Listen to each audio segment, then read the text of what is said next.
El equipo de Richard Fantasma Oficial se encuentra inmerso en una exploración paranormal, cuando estando completamente solos con sus compañeros explorando la parte baja, escuchan un ruido muy fuerte que parece provenir justo frente de ellos. El sonido resuena en el silencio del salón, llenándolos de la inquietud mientras se enfrentan a la posibilidad de que no están solos en ese lugar.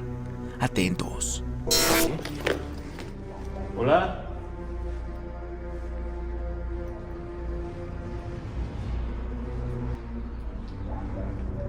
Hola. ¡De tu madre!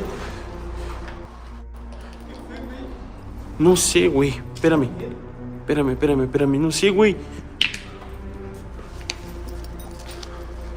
Hola.